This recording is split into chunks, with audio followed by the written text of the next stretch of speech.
Kisah ini berawal di sebuah penjara yang cukup heboh karena mendengar berita tentang Bambang Sumanto yang baru ditangkap. Dan tanpa disambut pun kala itu, para member napi pun terlihat ketar-ketir setelah melihat pandangan pertama dari Sumanto. Sebelum masuk sel, Sumanto pun disuruh selfie terlebih dahulu. Lalu setelah memberikan beberapa senyum Pepsodentnya, ia dimasukkan ke sebuah sel yang juga ada 2 begandal di sana. Tapi entah kenapa para penjahat mental bebek ini, maafkan daku sayang Dodi, tak teman kalian yang namanya Dodi. Entah kenapa para penjahat yang mental bebek ini begitu takut dengan Sumanto. Saat itu Manto pun berhasil menangkap seekor kecoa yang mungkin karena ia lapar, Manto dengan lahapnya menyantap kecoa tersebut hidup-hidup. Gila sih Sumanto ini, dimakan beneran guys. Ini yang jadi masih hidupkah? Melihat kegemblengan Sumanto, para napi tentunya sampai takut, bahkan ada juga yang sampai kesurupan karena mungkin mengucapkan doa yang berbeda. Server mah ketika malam harinya seorang napi yang insomnia, ia pun tak sengaja melihat Sumanto mengambil sebuah pisau untuk digunakan Manto memotong jarinya. Setelah jari itu pun dimakan mentah-mentah tanpa sambal.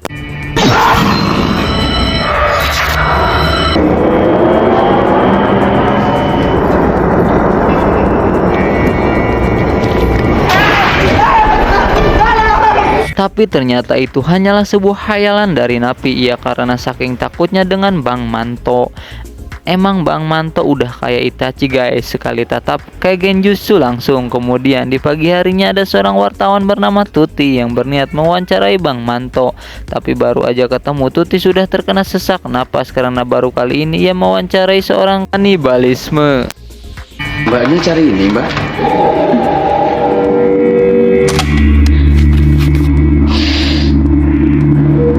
Kala itu Tuti menyuruh Manto menceritakan masa kecilnya yang ternyata kelakuan Manto yang menjijikan itu sudah ia bawa dari kecil.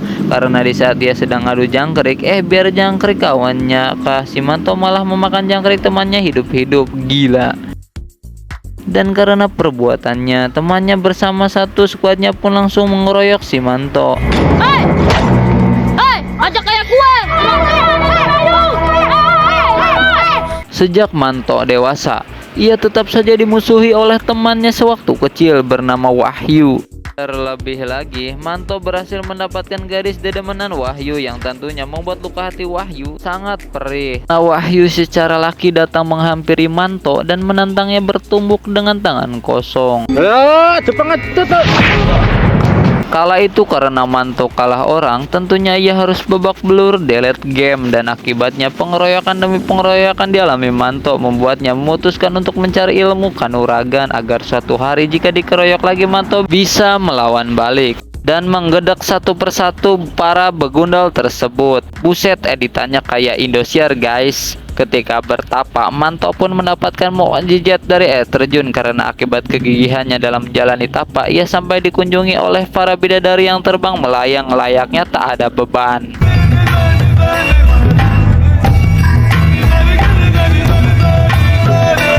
Kok kayak di perindapan ya? Setelah tahan dari godaan setan dan belayan aduhai para bidadari, Manto pun malam harinya berkunjung ke rumah si Laras 008 untuk pamit karena besok Manto akan pergi ke Sumatera untuk bekerja. Padahal posisi Manto saat itu sedang sekolah dan sebentar lagi mau ujian, tapi karena udah nggak ada duit, maka dari itu Manto memilih logout dari kampungnya untuk bekerja. Nah, awalnya Manto bekerja sebagai pemburu. Disinilah ia mulai termotivasi mendapatkan ide yang luar binasa karena akibat melihat salah satu temannya yang melukai badannya dan memasukkan sedikit daging rusa yang dibunuhnya ke dalam luka yang telah disayat.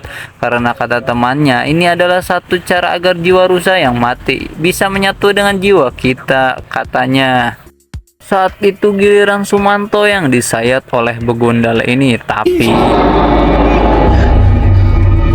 Kena mental dong, ilmu kebal dilawan. Kala itu karena kebal, Mantolah yang malah mengiris dirinya sendiri hanya dengan kuku, lalu memasukkan sedikit daging rusanya ke dalam tubuhnya untuk melakukan ritual aneh itu.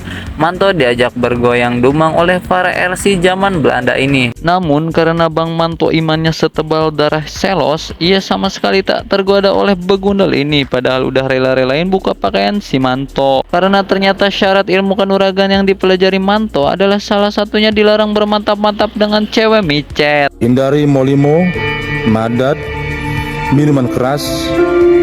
Mengingat syarat tersebut, Manto menyuruh wanita ini untuk bermantap-mantap saja dengan arit yang dibawa oleh Sumanto. Tapi ini serius loh. Masukkan ujung celurit ini ke dalam anunya Mbak, gagangnya juga ya. Kok ngakak kali dengarnya, polos sekali ngomongnya. Mendengar kata-kata itu membuat si Tuti menjadi terheran-heran karena dengan gebleknya ini si wanita malah mau-mau aja disuruh lakuin hal begituan. Yang saya sendiri nggak ngerti apa bedanya gituan sama arit. Kok jadi ngeri walaupun si Manto ini kagak jelas, tapi ya tak pernah lupa dengan orang tuanya. Karena berapapun gaji yang didapatnya di Lampung, Manto selalu mengirim setengah gajinya untuk orang tuanya. Jadi bingung, malaikat nyantet dosanya. Namun sebelum Manto mengirimkan uang untuk orang tuanya, ada sebuah kejadian di mana ia tiba-tiba dibegal dan uangnya hampir dibawa. Tapi karena Manto ini punya ilmu kebal, tentunya arit bahkan golok sekalipun bukan tandingan Sumanto. Kala itu, si begal yang katanya punya ilmu kebal juga saling adu mekanik dengan Manto. Tapi karena kekuatan arit Manto yang sudah diasah menggunakan anu wanita, Manto pun dengan isi biji poya-poya merobek perut begundal itu. You have been slain. Oh, jadi itu toh manfaatnya mantap-mantap sama arit. Nah, Manto yang mengingat pesan gurunya jika tersengaja membunuh seseorang, di mana ia harus menghisap kedua ibu jari korban dan harus menjilat mata si korban sebagai bentuk penyesalannya. Tapi ini beneran loh, dihisap iyuh, kaki bau terasi dihisap-hisap. Di malam harinya, Manto yang takut ketahuan membunuh seseorang, ia pun membawa mayat si korban ke dalam kamarnya dan mulai mencari tempat yang cocok untuk menyembunyikannya. Karena dari luar temannya yang tiba-tiba mengetuk pintu. Dengan pintarnya, Manto beralasan kalau ia baru saja habis mabuk dengan temannya dan temannya sedang turun di kamarnya. Lalu setelah memberikan amplop isi uang yang dititipkan untuk orang tua Manto, temannya ini langsung log out dari sana. Ya elah, padahal udah hampir ketahuan loh. Di malam itu juga, Manto yang tak bisa tidur memutuskan untuk mencincang daging si begal untuk melakukan ritualnya, ya ritual penyatuan dari si begal dengan Manto. Lalu sisanya, Manto pun merebus daging korban dan mencaploknya dengan lahap, guys. Di pagi harinya datanglah satu skuad Manto untuk bertamu dan mereka bisa-bisanya mencium aroma yang lezat dan berbagi dari dalam dapur Manto. Alhasil mereka pun menyantap daging yang katanya enak itu. Aku belum pernah ketemu dengan daging yang selezat ini, karena mereka sendiri pun mengira kalau daging itu adalah daging orang utan. Kok bisa orang utan? Nah, mendengar cerita itu tentunya membuat Tuti ingin memuntahkan seisi alam semesta. Apalagi ketika ada toke yang jatuh di depan Manto. Manto langsung melahap toke itu hidup-hidup. Gila guys, gila.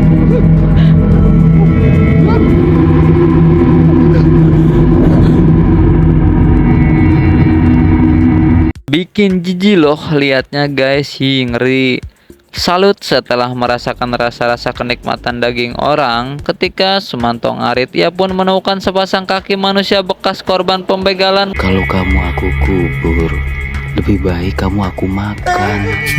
Ya, nggak gitu juga kali. Mereka kasihan dengan kaki orang random ini. Manto pun membawanya pulang untuk dijadikan sup kaki manusia.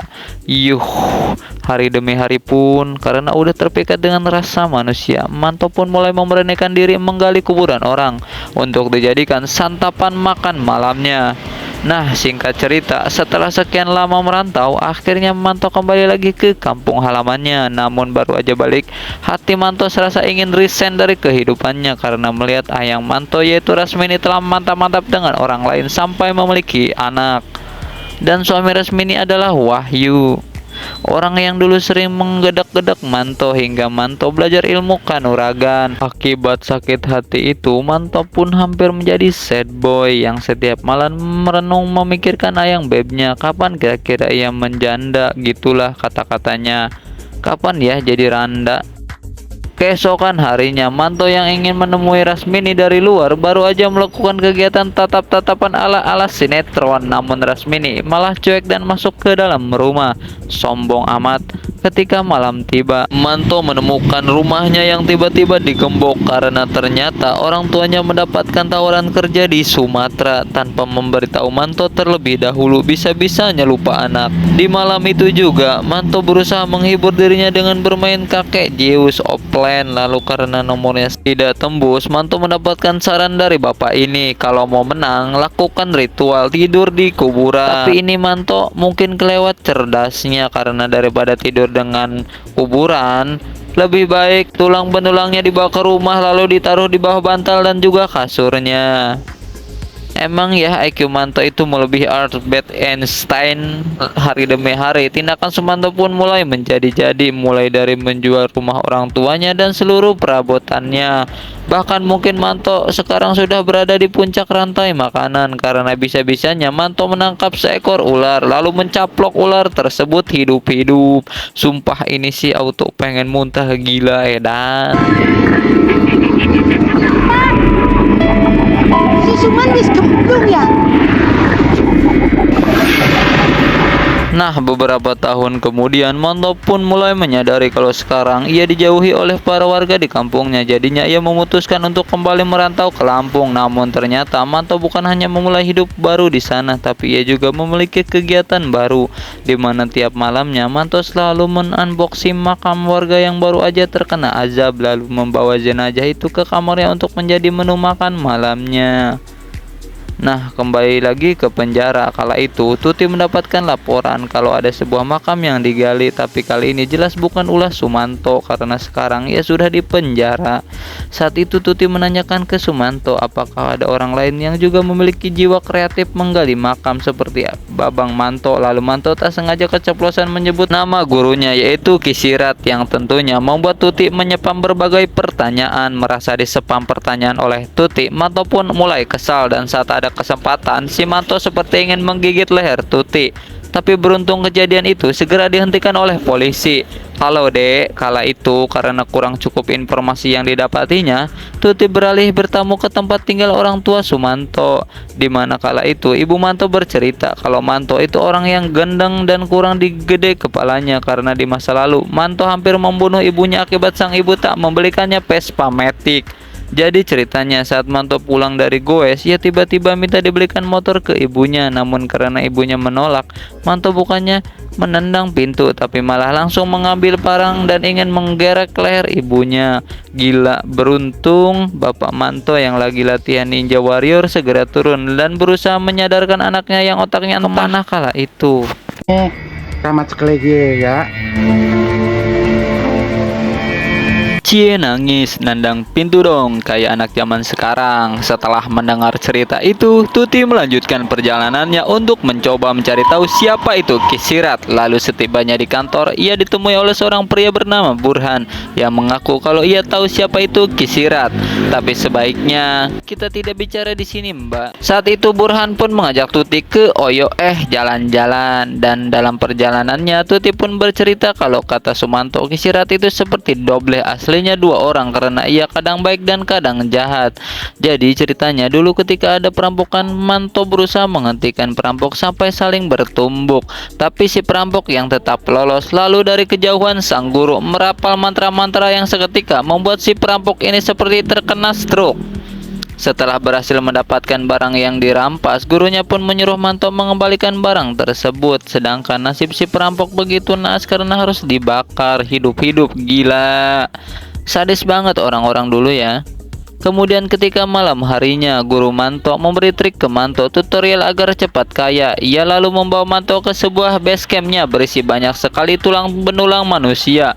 Karena ternyata tutorial pesugihan itu diharuskan memakan 7 mayat perempuan, terutama yang masih perawan. Kalau lagi hamil itu lebih mantap. Lalu saat menggali makam, nggak boleh menggunakan alat apapun selain 2 butir tangan dan juga kayu nisan yang ada di pemakaman.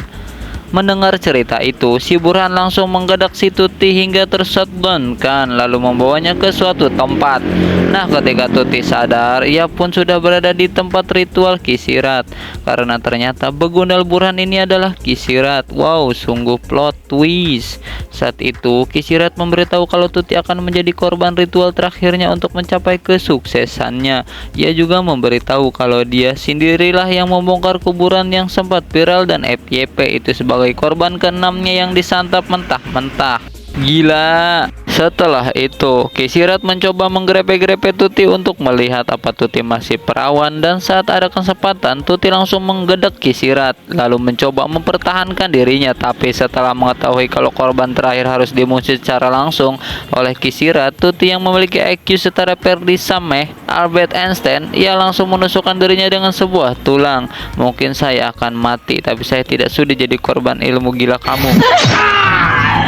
Lalu mencoba melarikan diri dari sana sambil menunggu dirinya sampai kehabisan darah. Tapi apa daya, ia tetap diikuti oleh gagak Itachi yang real banget nih. Gagaknya yang mencoba berulang kali membunuh si Tuti.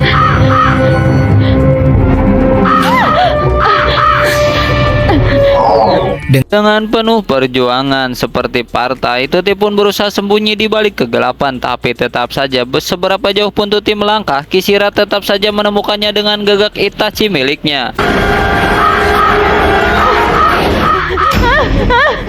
Lalu pada saat itu, Tuti menemukan sebuah larangan awas gas beracun. Ia pun mulai membocorkan sisi gas itu untuk membunuh gagak milik Kisirat. Dan satu beban pun sudah mulai teratasi. Kini tinggal Kisirat yang saat itu mulai merapal mantra fakernya, sehingga dimanapun Tuti berada, Kisirat bisa tiba-tiba nongol begitu saja di sana.